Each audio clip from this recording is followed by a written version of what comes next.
हम खबर आपको दें, सेनेट इंतखाबात में वोट के मामले पर जीडीए और पीटीआई आमने सामने आ गई है। जीडीए का सदरुद्दीन शाह को पीटीआई की जानिब से वोट ना देने का इंकशाफ हुआ है। सिंध में पीटीआई के 6 से 7 मेंबरान ने हमें वोट नहीं दिया।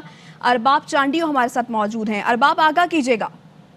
हाँ जी, इस वक्त अब से थोड़ी देर पहले जीडीए के अराकीन ने पीटीआई के अराकीन पर ये इल्जाम लगाया है कि उन्होंने सेनेट इंतखाबात के दौरान जीडीए के उम्मीदवार पीर सदरुद्दीन शाह राशदी को वोट नहीं दिया।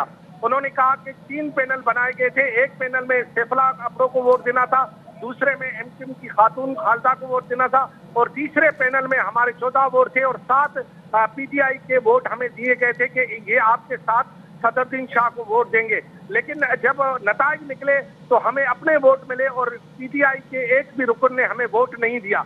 इस पर जो है वो जीडीए के अराकीन, जिनमें थरपारकर से मुंतखब अब्दुल रज़ाक रायमू ने उन पीटीआई अराकीन नाम भी बता दिए जिन्होंने उनको वोट नहीं किया। उनका ये कहना था कि राबिस्तान खान जो कि पीटीआई के रुकन है, करीम कपूर जो कि पीटीआई के रुकन, उमर उमैरी जो कि पीटीआई के रुकन है, सच्चानंद है जो कि पीटीआई के रुकन है और उन्होंने ये कहा कि 2 और 3 और पीटीआई के रुकन हैं जिन्होंने हमें वोट नहीं दिया।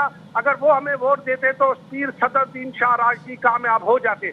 यहाँ पर अब्दुल रज़ाक रायमू ने ARY से खुशी गुफ्तगू करते हुए उन सबके नाम बताए और उन्होंने ये भी कहा कि बिलाल गफ्फार जो है उसका नाम भी उन्होंने बताया कि वो भी उस पैनल में शामिल थे जिन्होंने उनको वोट नहीं दिया। तो मजमूई तौर पर उन्होंने अब ये डिस्क्लोज कर दिया। बातचीत के दौरान उन्होंने ये भी बताया कि वजीर आजम को भी खत जो है वो जीडीए की क़यादत ने लिख दिया है, गवर्नर को भी आगाह कर दिया है कि ये इन अशखास ने हमें वोट नहीं दिया। और उनका ये कहना था कि जल्द एक और ब्रेकिंग न्यूज आपके सामने आ जाएगी सबूत के साथ कि जीडीए के साथ किसने यहाँ पर सिंध असेंबली में हाथ किया और किसने अपनी पार्टी से गद्दारी की, यानी वफादारी नहीं की। उन्होंने ये कहा कि जीडीए अल्हम्दुलिल्लाह कसम उठाकर कहती है कि हमारा एक एक वोट जो है इत्तेहादियों को पड़ा है, लेकिन इत्तेहादियों के जो 7 में हमारे हिस्से में आए थे उन्होंने हमें वोट नहीं दिया। नतीजे में जो है हमारी एक निशस्त जो है वो। ठीक है, अरबाब हमें बता रहे हैं कि सेनेट इंतखाबात में वोट के मामले पर जीडीए और पीटीआई आमने सामने आ गई है। जीडीए का सदरुद्दीन शाह को पीटीआई की जानिब से वोट ना देने का इंकशाफ हुआ है और मुस्लिम लीग फंक्शनल की रहनुमा नुसरत सहर अब्बासी ने हमारे नुमाइंदे से बात की है। आपको वो सुनवाते हैं।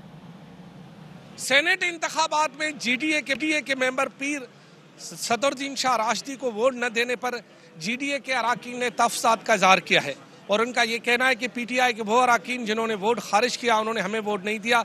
हकीकत क्या है ये जानने के लिए सख्त नुसरत सहर अब्बासी हमारे साथ मौजूद है।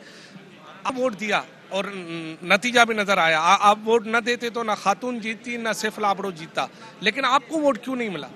थैंक यू सो मच जी, बहुत शुक्रिया। मैं पूरे पाकिस्तान की आवाम को और सिंध की आवाम को ये बताना चाह रही हूँ कि देखिए जी, जीडीए के हवाले से आपने खुद देखा कि हमारे 14 मेंबर्स थे। हमारे 14 मेंबर्स थे, हमें 7 मेंबर्स की ज़रूरत थी और हमारे 14 मेंबर्स किस कदर अहमियत रखते थे दोनों पार्टियों के लिए आपको भी पता है। तो हमारे 14 मेंबर्स से एमक्यूएम को भी 2 सीटें मिल गई और पीटीआई को भी 2 सीटें मिल गई। हमें 1 सीट चाहिए थी जिसके लिए 7 मेंबर्स हमें पीटीआई की तरफ से मिले। अब अगर ये सवाल उठता है कि उन 7 मेंबर्स के अलावा खुदा न खास्ता आप जीडीए के, तो मैं आपके तवज्जुह से पूरे पाकिस्तान को बताना चाहती हूँ कि जीडीए के में जो मेंबर है ना, उन मेंबरों को बहुत पहले से पीपल्स पार्टी अपनी तरफ खींचने की कोशिश कर रही थी और बहुत सारे ऐसे मरात और लालचें, आज तक तो वो नहीं गए थे।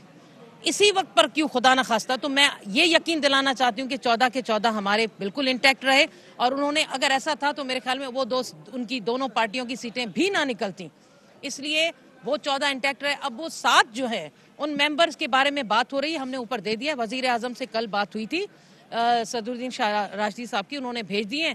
अब उनका काम है और इदारों का काम है कि इस चीज़ को देखें। सुप्रीम कोर्ट में ये गई है चीज़, सुप्रीम कोर्ट में ये चीज़ आई है और इलेक्शन कमीशन का अब काम है कि वो ट्रांसपेरेंट तरीके से ये चीज़ों को देखें और इदारे अगर अपना काम सही नहीं करेंगे तो मेरे ख्याल में आगे के लिए और बदतर किस्म का रिजल्ट आएगा। तो ऊपर प्राइम मिनिस्टर को अपने भी मेंबरों को देखना है जिन मेंबरों की वजह से उनके 5 वोट गए, और यहाँ भी देखना पड़ेगा कि किस वजह से कहाँ पर क्या मिसहैप हुआ है, किसने अपना ज़मीर बेचा है। सिंध में ये चीज़ कोई बर्दाश्त नहीं कर सकता कि कोई अपना ज़मीर बेचे और पैसों के एवज वो वोट का सौदा करे। अगर किसी ने किया है तो मैं आपके चैनल के तवज्जो से कहती हूँ कि उसको आगे आना चाहिए और उसके सारी सिंध की आवाम को पता चलना चाहिए। मतलब ये बात तो यकीनी है कि पीटीआई के अराकीन ने आपको वोट नहीं दिया, क्योंकि उन्हीं के ही अराकीन थे जो आपको वोट दे रहे थे। बिल्कुल जी, पैनल पे वो साथ थे। अब ये पता चले, अल्लाह ना करे कि खुदा ना खासा ऐसा हो हमारे मेंबर्स का, लेकिन मुझे पूरा यकीन है, हमारी पूरी क़यादत को यकीन है कि हमारी तरफ से कोई एक वोट भी इधर उधर नहीं गया। अगर नहीं जाता तो फिर उन दोनों जमातों वोट पीटीआई का गया है ना। ये अब आपको दूसरी ब्रेकिंग चलानी पड़ेगी कुछ अरसे के बाद। जी दोस्तों, सर का ये कहना है कि हमारे लोगों ने वोट दिया, लेकिन जो पीटीआई के मेंबरान थे उन्होंने इनको वोट नहीं दिया, जिसके बारे में ये कह रही हैं कि आपको अब दूसरी ब्रेकिंग का इंतजार